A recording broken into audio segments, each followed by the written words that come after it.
Good afternoon, dear students. My name is Jacupova. I'm a teacher in Nazarbayev Intellectual Schools of Physical Maths Direction. I'm going to present a lesson prepared by Bachtiярова. She is a teacher of English in Nazarbayev Intellectual Schools of Physical Maths Direction. Today we are going to talk about IELTS writing task 1 and 2. And we make some revision on IELTS about its types and content. We'll revise how to do writing task 1 about its structure and vocabulary, and we'll also revise writing task 2 about its types and outline. So, what is IELTS? IELTS. What does it mean? Definitely, it's International English Language Testing System. What are the types of IELTS? Any ideas? Academic and general. So what is academic IELTS for? It's for studying or training in an English-speaking country. And what is the content of IELTS?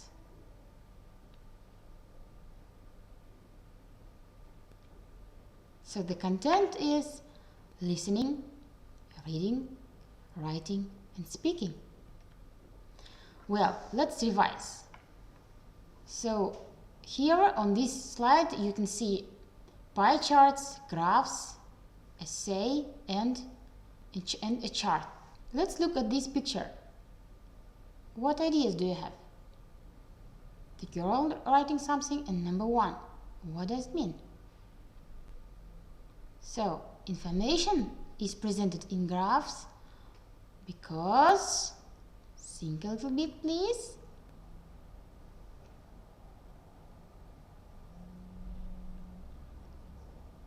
So, sometimes complicated information is difficult to understand and needs an illustration.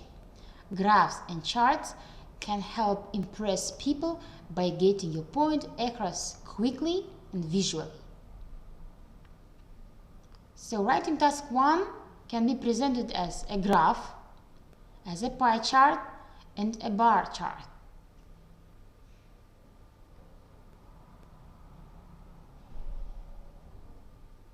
So here it is. In a graph you can see lines going across the table. In a pie chart it looks like a real pie showing the proportions of something in something. And a bar chart shows columns showing decreasing or increasing of something. So let's look at the next task, where is a table, map, a diagram of a process. So as you can see, a table, it's the third picture, a map, it's obvious, and the last one, diagram of process, it's a cycling process of something. Let's look at key vocabulary for writing graphs. So as you see, going up, it means rose, went up, increased, grew, shot up, surged, or rocketed.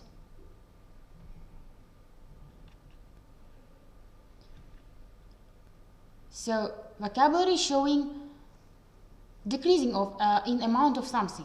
For example, going down, decreased, fell, dropped, declined, went down, plunged, or plummeted. So also we need some adjectives in our graphs, such as, so adjectives and adverbs showing small changes. They are gently, gradually, slightly, steadily, a little. Adjectives and adverbs showing large changes: suddenly, sharply, dramatically, steeply, a lot. So if you want to highlight overall changes in the graphs, you can use such phrases as reached a peak. Peak between the graph looks like the peak of a mountain. Peaked, reached their highest level. If something vice versa falls down, you can use fell to a low, sank to a trough, reached a bottom. Next is expressions of time. For example, in 2012 or recent years, over the year between 1980 and 2012, from 1980 until 2012, since May or since 2011, or for the period or for 5 months, and etc. So now you need to number these parts of the graph to put it in correct order. Here it is. So first of all, you introduce the graph. Next, you give an overview. And 3, you give the detail. When you introduce the graph, you need to paraphrase the title, introducing it. So, for example, the line graph below shows changes in the amount and type of fast food consumed by Australian teenagers from 1975 to 2000. Summarize the information by selecting and reporting the main features and make comparisons where relevant. The line graph gap, the amount of fast food consumed by teenagers in Australia, a period of, again, gap. You need to change these gaps and into another words to make paraphrasing. Let's look how it looks. So line graph illustrates or the amount of fast food consumed by teenagers in Australia between 1975 and 2000, a period of 25 years. So we paraphrase it and it became as introduction of this graph, describing the graph. So giving an overview, it means main trend, don't give details such as data and what is happening overall. So let's look again at task 5. This is a chart where you need to describe the consumption of fast food. Overall, the consumption of, let's look at the chart and we can see we have pizza, fish and chips and hamburgers. So overall, let's look overall. Of course, it's fish and chips declined over the period as we can see it from the chart, whereas the amount of pizza and hamburgers that were eaten increased. This covers the main changes that took place over the whole period.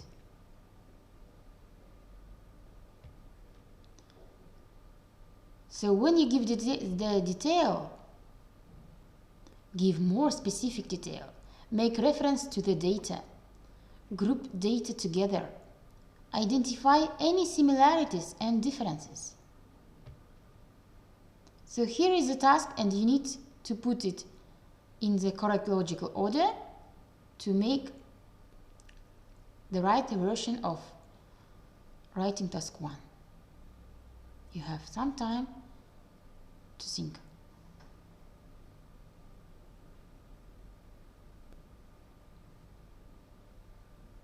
Here you are.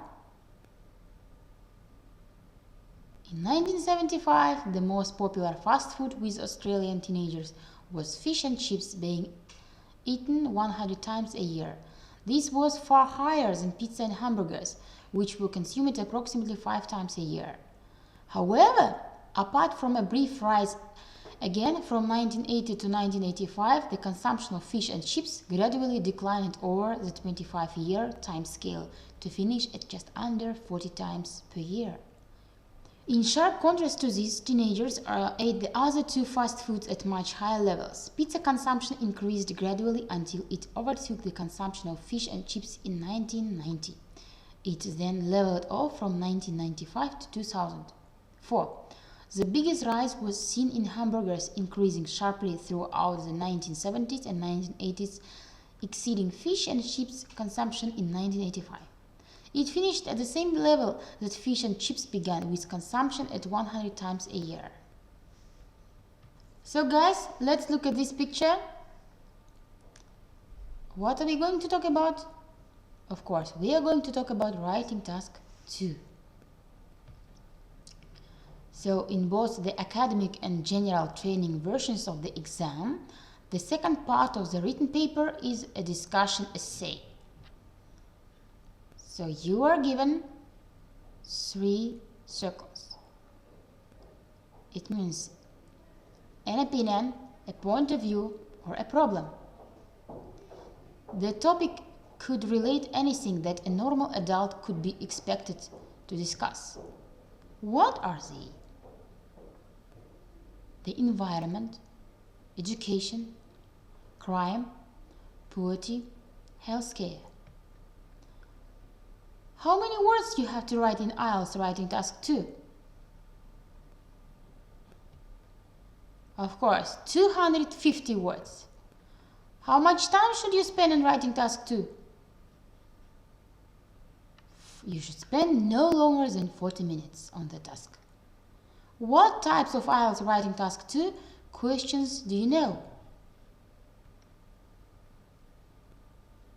Opinion questions, solutions, suggestions, discursive, problem or solution. Opinion, questions, solution, suggestions. So what is opinion question can be? Introduction, thesis, reason 1, second reason, and conclusion. Solutions, suggestions, introduction, thesis, solution 1, solution 2, and conclusion. So what about outlines for discursive and problems or solutions?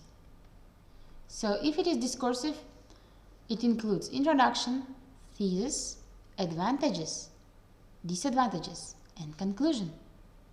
If it is problem or solution, it includes introduction, thesis, problems, solutions, and conclusion.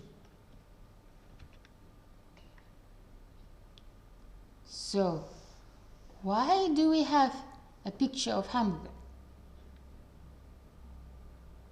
Do you have any ideas? Of course, because your essay looks like a hamburger structure.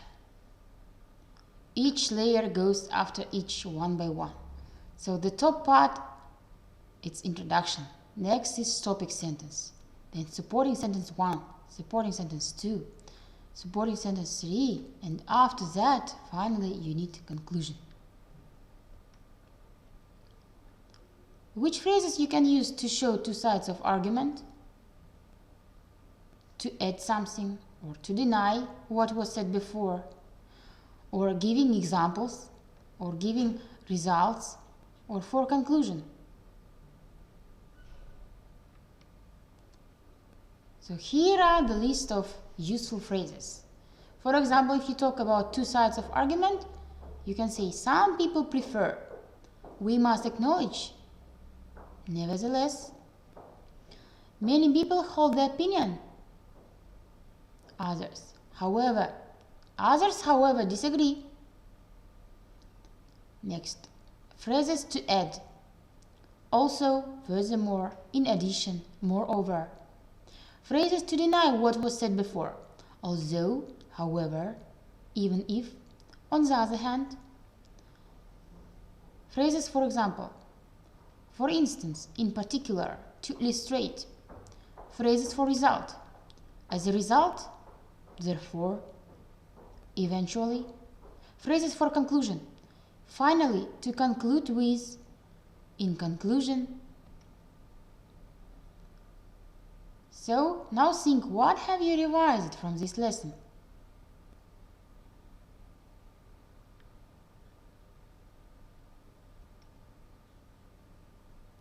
Now, I would like to ask you to leave some feedback about this revision lesson. Choose a smile which you like the most, showing your satisfaction with the lesson. Thank you for your attention. Goodbye. Here also you can use resources on these links.